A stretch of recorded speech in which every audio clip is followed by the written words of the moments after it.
दोस्तों नमस्कार, मैं हूं विनीता यादव और आप देख रहे हैं न्यूज नशा आदत हर खबर की। आज एक बड़ी खबर पर आपके साथ चर्चा करने जा रहे हैं। एक ऐसी रिपोर्ट आई है जो कि आपको वाकई में हैरान कर देगी। अगर हम 2025 में भारत में फ्रीडम के लिहाज से आंकड़े देखें तो ये साल बिल्कुल आसान नहीं रहा कि 2025 में लोगों को कितनी आजादी थी, बल्कि सच कहें तो ये काफी भारी रहा है। एक ऐसी रिपोर्ट आई है ये जो ये बता रही है, मैं यूं ही नहीं बोल रही हूं ये बात।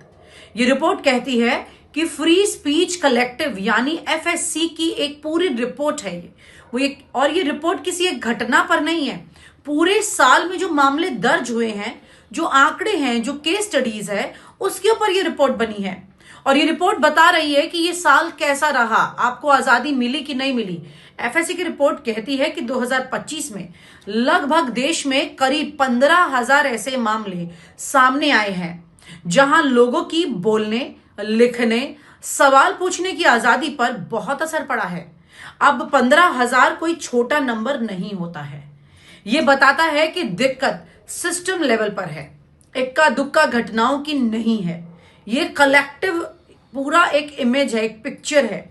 अब जरा इसे थोड़ा खोल कर समझते हैं कि आखिरकार ये रिपोर्ट क्या कह रही है। आपकी मेरी बोलने की आजादी की बात कर रही है, आप यानी जनता, हम यानी मीडिया। रिपोर्ट के मुताबिक 2025 में 11,385 बार सेंसरशिप की गई है। 11,385 बार। मतलब यह है कि कहीं से खबरें हटाई गई, कहीं पर पोस्ट डिलीट कर दी गई, कहीं से अकाउंट सस्पेंड कर दिया गया और कहीं पूरी तरह बंद कर दिए, और कहीं बातें सामने आने से पहले ही दबा दी गई हैं। और ये डेटा अब तक का हाईएस्ट रिकॉर्ड है, यानी आप कुछ कह रहे हैं लेकिन वो कहने से पहले ही गायब हो जाता है। इसके अलावा 208 ऐसे मामले रहे जहां एक साथ कई लोगों पर कई केस किए गए, मुकदमे किए गए, आपराधिक धाराओं का इस्तेमाल किया गया, लोगों को बोलने से रोका गया, और सिर्फ अपनी बात कहने या लिखने की वजह से 117 लोगों को गिरफ्तार किया गया। यानी कि ये सब कुछ अब बहुत ज्यादा हो रहा है। लोग बोल नहीं सकते खुल के, लेकिन जो बात सबसे ज्यादा डराने वाली है वो ये है कि 2025 में 8 पत्रकारों और एक सोशल मीडिया इन्फ्लुएंसर की हत्या की पुष्टि हुई है। सोचिए जरा। अब जरा राज्यों की तस्वीरें देख लीजिए। सबसे ज्यादा मामले हैरान करेंगे, जरा सोचिए किस राज्य से हैं। गुजरात से, प्रधानमंत्री नरेंद्र मोदी के राज्य से 108। उसके बाद योगी जी के राज्य से यानी कि उत्तर प्रदेश से। यानी कि गुजरात के बाद उत्तर प्रदेश वो राज्य है जहां पर लोगों को खुलकर बोलने से रोका गया है। सबसे पहले गुजरात में रोका गया 108 मामले, फिर उत्तर प्रदेश में यहां पर 83 मामले हैं, केरल में 78 मामले ऐसे सामने आए हैं, असम में 62, जम्मू कश्मीर में 51 मामले हैं। यानी कि गुजरात के बाद उत्तर प्रदेश ऐसा राज्य है जहां लोगों को खुलकर बोलने की आजादी नहीं है। ये सिर्फ एक इलाके की कहानी नहीं है, ये पैटर्न पूरे देश में फैला हुआ है। दक्षिण भारत की भी बात कर लीजिए, वहां तो हालात बिल्कुल अब आदर्शपूर्ण नहीं रहे हैं। कर्नाटक में 9, आंध्र प्रदेश में 7, तमिलनाडु में 6 और तेलंगाना में 5 मामलों में अभिव्यक्ति की आजादी पर सीधा सीधा असर पड़ा है। यानी कि खुल करके बोलने की आजादी अब इस देश में अब कम होती जा रही है। अब सोशल मीडिया की तरफ आ जाइए, क्योंकि आजकल सवाल वहीं पर सबसे ज्यादा उठते हैं। एफएससी की रिपोर्ट में साफ लिखा है कि एक्स यानी पुराने ट्विटर पर सरकारी दबाव बहुत ज्यादा बढ़ा है। मई 2025 में सरकार के कहने पर 8,000 से ज्यादा अकाउंट भारत में ब्लॉक किए गए हैं। यानी ट्विटर पर पूरी तरह से भारत सरकार अपना कंट्रोलिंग करके लोगों को रोक रही है। इसके बाद जुलाई में 2,354 और अकाउंट बंद कर दिए गए। एलन मस्क खुद इस तरह का पहले स्टेटमेंट दे चुके हैं, जो ये बताता है कि किस तरह भारत सरकार दबाव बना रही है। जनवरी से जून 2025 के बीच भारत सरकार ने 29,118 बार कंटेंट हटाने की मांग की और इनमें से 26,641 मांगों को मान भी लिया गया। यानी कि ट्विटर ने 26,641 बार कंटेंट साफ कर दिया। यानी सोशल मीडिया पर भी अब उतना फ्री मामला नहीं है जितना हम सोच रहे हैं। असली लड़ाई वहीं लड़ते हैं और वहां कितना कंट्रोलिंग है जरा आप ये सोच कर देखिए। एक्स अकाउंट पर आप अपने दिल की बात लिखते हैं, लेकिन वो भी अब सरकार की नजरों में एक एक शब्द चल रहा है। इस पूरी प्रक्रिया में एक नाम बार बार आ रहा है, सहयोग पोर्टल। क्या है ये सहयोग पोर्टल? ये पोर्टल गृह मंत्रालय ने 2024 में आईटी एक्ट के तहत शुरू किया था ताकि गैरकानूनी ऑनलाइन कंटेंट को हटाया जा सके। गैरकानूनी ऑनलाइन कंटेंट मतलब सरकार की मर्जी के बगैर कुछ है तो।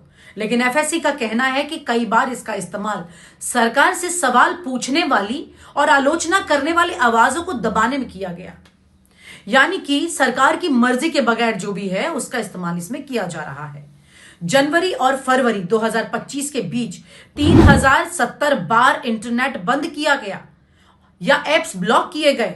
785 बार कंटेंट हटाने के निर्देश दिए गए। जरा सोचिए क्या हो रहा है। अब सवाल यह है, क्या यह सब सिर्फ सुरक्षा के नाम पर हो रहा है या असहज सवालों से बचने के लिए है? आपने देखा है कि हमारे देश के गृह मंत्री किस तरह से सवालों से बचकर निकल जाते हैं। ये सोशल मीडिया है जिस पर कंट्रोलिंग कर ली जाती है। जब सामने प्रेस कॉन्फ्रेंस में ऐसा कुछ देखने को मिलता है तो वहां पर वो बोलकर निकल जाते हैं कि भाई अब सवाल कुछ और हैं, अब हम निकलते हैं। इस तरह के वीडियोस अभी हाल ही में सामने आए हैं। चलिए धन्यवाद। अब सवाल फैब्रिकेट हो रहे हैं। किस तरह से सवालों के जवाब नहीं देने, इसी बात को लेकर इतना अनकंफर्टेबल है गवर्नमेंट कि वो इस तरह का काम कर रही है, जिस पर आज ये पूरी रिपोर्ट हम आपको पढ़कर सुना रहे हैं। रिपोर्ट में जिन नामों का जिक्र किया गया है वो भी कम अहम नहीं है। बहुत जरूरी है इन नामों को जानना। The Wire, Maktoob media, Kashmir Times की संपादक अनुराधा भसीन, इंडियन एक्सप्रेस के deputy editor Muzamil Jaleel, Reuters और कई स्वतंत्र कंटेंट क्रिएटर्स जिन पर ये स्ट्रेट कंट्रोल हैं, जिनके नाम सीधा फहरिस्त में आते हैं। एफएससी कहती है कि ये कदम उस वक्त उठाए गए हैं जब पहलगाम आतंकी हमले के बाद पत्रकार और क्रिएटर सरकार से सवाल पूछ रहे थे।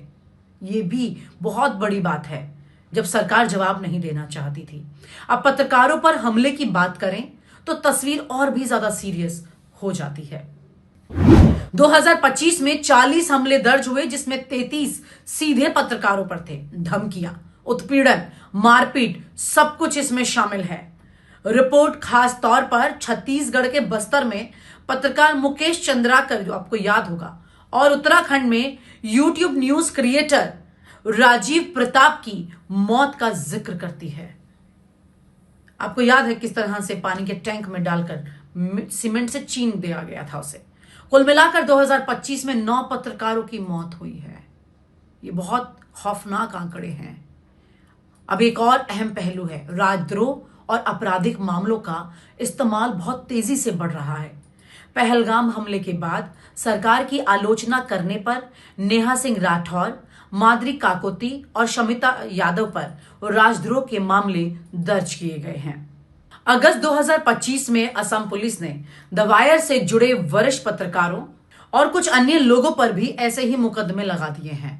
इसी तरह पत्रकार अभिसार शर्मा और stand up comedian Kunal Kamra भी इन्हीं आपराधिक मामलों का सामना कर रहे हैं। इतना ही नहीं, एफएससी बताती है कि महाराष्ट्र विधान परिषद की एक समिति ने 4 पत्रकारों और एक कांग्रेस कार्यकर्ता को जेल भेजने की सिफारिश तक कर दी है। नवंबर 2025 में कश्मीर टाइम्स के जम्मू दफ्तर पर छापेमारी होती है और खोजी पत्रकारिता करने वाले द रिपोर्टर्स कलेक्टिव का नॉन प्रॉफिट दर्जा रद्द कर दिया गया।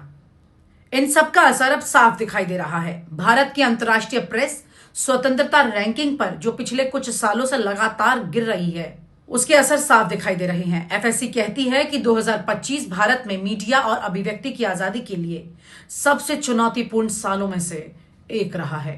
ये कुछ इमरजेंसी जैसी ही सिचुएशन दिखा रहा है और ये रिपोर्ट सिर्फ आंकड़े नहीं दे रहे हैं, ये एक चेतावनी दे रहे हैं।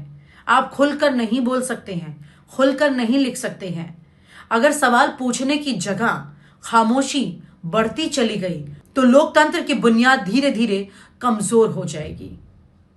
सवाल पूछना गुनाह नहीं है और ना ही होना चाहिए, क्योंकि जब सवाल रुकते हैं तब जवाब भी मरने लगते हैं। दोस्तों, मैं हूं विनीता यादव, आप देख रहे हैं न्यूज नशा। इस मुद्दे पर अगर आपकी कोई राय हो तो हमारे कमेंट बॉक्स में जरूर लिखें, सब्सक्राइब करें हमारे चैनल को। और आप हमसे जुड़े रहने के लिए सब्सक्राइब करें YouTube पर, फॉलो करें Twitter पर और लाइक करें Facebook पर। और ज्यादा जानकारी के लिए आपको टाइप करना होगा सिर्फ न्यूज नशा।